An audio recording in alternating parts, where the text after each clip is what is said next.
Hi everyone, welcome to Be Good Farm. My name is Heather, and today I'm going to talk about how to choose flowers for your flower farm for profit. There's a few things that you should consider. If you're doing landscape, some of these might not matter so much, but when you're trying to make money and trying to find something that might work for you, you want to kind of think about all these things as you're looking at the different flowers that you've chosen for the year. It's best not to plant too many flowers, and if you're kind of on the fence of, well, should I do this or this, write a list after we talk about these considerations. Write a list of what your flower farm is going to look like. What is your no-goes and what is your yeses? So for me, for my flower farm, the ones that I will be planting they're easy to harvest. They're not going to be too finicky. They're not going to break in the field. I'm not very gentle with my flowers, or I'm trying to get through really quick. And so if it's something that takes a little bit of extra care in the bucket, or just while you're farming, while you're cutting, because I cut and then I kind of put it under my arm and kind of walk around till my arm's full, and then I put them in the bucket. If they can't stand just being jostled a little bit, then I don't grow them. Another one is strong stems. For the same reason, for example, I like zinnias. I grow a lot of zinnias. I prefer the Benares Giant over the Oklahoma. I just find the Oklahoma, while they're really cute and pretty, the stems are just a little bit thinner, and those ones tended to break. I like my kids to be in the flower field with me, and those are the ones that broke the most often when my kids were helping me with the harvest. So if that's important to you, having your family help out, especially young ones, you might want to choose flowers that have stronger stems. Also, multiple cuttings per flower. In a couple years, I might do more single cut flowers, but right now, if it's not like a branching type flower, or it's not like a cut and come again, I don't want to cut it, and I don't want to grow it except for sunflowers. With the sunflowers, the only ones I want to grow are the pro cuts. Last year, there was just so much pollen all over the table, and they were the prettiest sunflowers, but I didn't enjoy having to clean it up, and some of my kids are allergic, and they were just sneezing and sneezing and sneezing, and they just didn't like all the pollen. Another one is your succession planting. So how often do you have to be in the greenhouse to plant your successions? Do you have to succession so every week, every 2 weeks, 3 weeks, maybe once a season, maybe twice a season? I'm choosing flowers that I don't have to be in here more than every 3 or 4 weeks per variety. It just cuts down on my time in here, because in the summer especially, you're going to get really busy with harvesting, and you're not going to want to be here in the greenhouse, and it's just more to manage during your busy harvesting season and your selling season, to have to also manage seedlings that could dry out very quickly. So the less successions that I have, the easier it is for me. Another big one is the vase life. Now, this was hard to research, but I was able to find answers to most of the flowers that I'm growing. And if it doesn't have like a 7-day vase life, bare minimum, I'm not growing it, with the exception of Cosmos. So Cosmos, they have like a 5 to 6 days, so that's good enough for me. But I'm only growing specific varieties of the Cosmos, and you have to learn how to harvest them to give them a longer vase life. If you harvest the Cosmos when they're super open, then they'll be dead in like 2 days. So you have to harvest them when they're really closed. So the bud's just about to break. The other exception, I am trialing out some dahlias. So dahlias don't do great as far as a long vase life. The best vase life you'll get with dahlias are the ball type dahlias. The other ones, they last maybe 3 to 4 days. The ball type, you might get 5 or 6 days out of those ones. And because I want my customers to have, I don't want, their main focal flower to die in 3 days, and they're like, what the heck?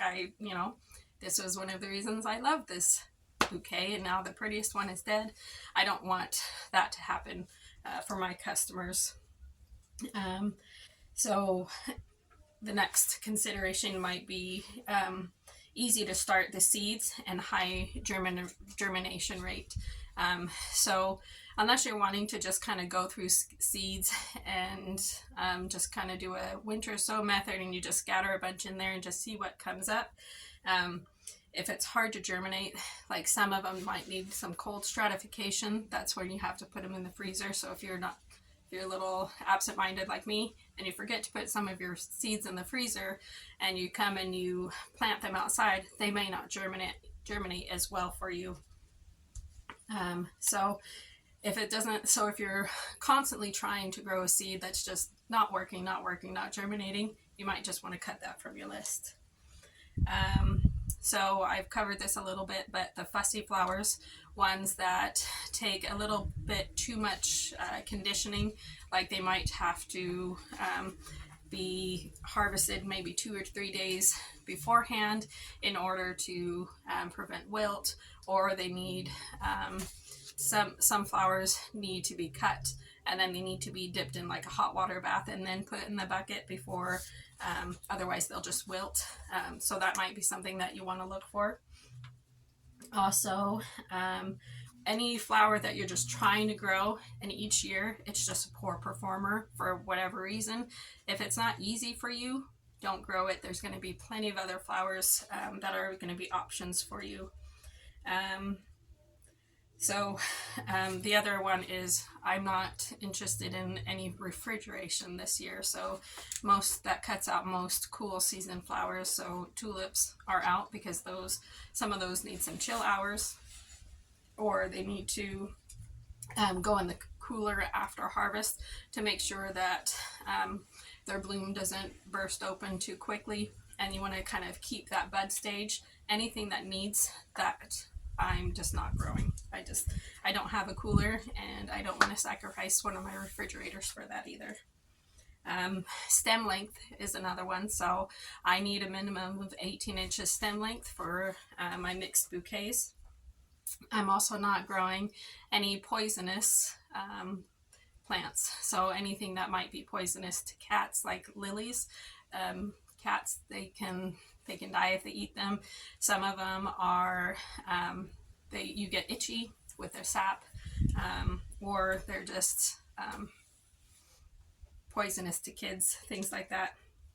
I'm just not interested in that because I don't want to have to put any warning labels or anything on any of my bouquets, because I'm going to be selling at roadside stands. So I'm not going to be able to meet and greet and talk to all the customers and give them that warning ahead of time. So those are the consideration of the things and the rules that I'm going to follow when I'm choosing my flowers. Some other ones that you might want to think about. I'm only starting from seeds this year. I'm not doing plugs or bulbs. Let's see, let me go over my list. So harvest time commitment, how long does it take to harvest them? Even though they're the prettiest flowers, are you losing money because it takes you so long to harvest them? A lot of people don't like Gomphrena. I like it. I don't mind growing it. My daughters love it. It makes me happy when I see it in the field. So even though it takes me a little bit longer to harvest them, I don't really care. I like it, so I'm going to grow it anyway. But if that really bothers you, cut those out of your crop plan. Let's see. Day length neutral. Varieties like sunflowers need a certain amount of sunlight in order to grow and to be able to put on a bloom. They'll still grow, but you won't get a great blooms. That's why in the fall, if you have like these really tiny blooms or not a whole lot, it's because the day length isn't long enough. Asters, they also need like a 14-hour day length for a certain amount of time in order to get flowers. And let's see. Okay, so some other things might be disease resistance. I don't get a lot of disease in my field because I'm succession planting, and anything that dies, I just cut it out right away. But if you're wanting something to last kind of all season, disease resistance might matter to you. That depends on how closely you grow them together, how much rain you get. So if you don't get a lot of rain, you might not get the same kind of disease as somebody else might get. Are they deer resistant? Do you have fencing around your property? Is this something that the deer love to jump your fences and just come and eat? I don't have problems with deers. There's deer in our area, but I have 3 farm dogs that keep everything off the property that shouldn't be here. Water requirements. Are you going to be having a drip irrigation? Are you going to be having a sprayer type hose? Are you going to be hand watering? If it takes a lot of water and you've got a hand water, I would really consider eliminating those other crops as well. And some people like to do mostly perennials for their flowers. I'm doing mostly annuals with some perennials. I'm mixing it up, but if that matters to you, that might be something you want to consider as well. So I hope that these are some things that you'll think about when choosing your own flowers, and make a list that suits you. My list might not be your list. So I hope you find what you're looking for. And if you have any questions, go ahead and put them in the comments below. I'll do my best to answer them. Have a good day. Okay, so one of the things that I forgot to add to the list was pest pressure.